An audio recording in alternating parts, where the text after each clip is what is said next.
Šodien televīzijas un fotokameru uzmanības lokā nonāca Latvijas jaunākie trīnīši, 2 brālīši un māsiņa, kas novembrī piedzima rīdzinieku Akopovu ģimenē. Pie viņiem viesojās arī Dace Goldmane. Marks, Leons un Katrīna pasaulē nāca valsts svētkos šī gada 18. novembrī, un mazuļiem ir tikko apritējis 1 mēnesis. Trīnīšu vecāki Iļena un Romāns stāst, ka pirmajās nedēļās bērni ir labi auguši un vairs nav nekādi maziņie. Rekordists ir Marks, viņš pieņemies pats 7 centimetriem. Pārējie ne, pat meitiņa 2 centimetrus, puisīts 3, bet visi pieņemās svarā. Protams, visi aug, labi ēd. Akopovu ģimene aug arī vecākais brālis Denis, un šodien ģimene apciemoja Rīgas mērs Nils Ušakovs.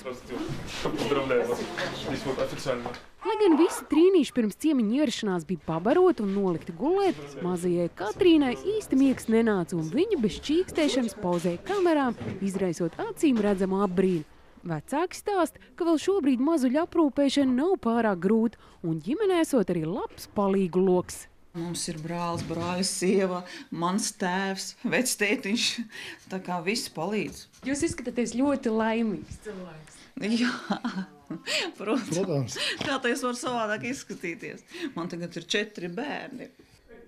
Marks, Leons un Katrīna ir 5. šī gada trīnīši Latvijā un 3. Rīgā. Mazuļi un viņu vecāki saņēmuši apsveikumus ne tikai no valdības un pašvaldības. Goda vietā stāv arī apsveikumu kartīti no dzīvokļa kaimiņiem. Dace Goldmane, Ulds Veiss, LNT.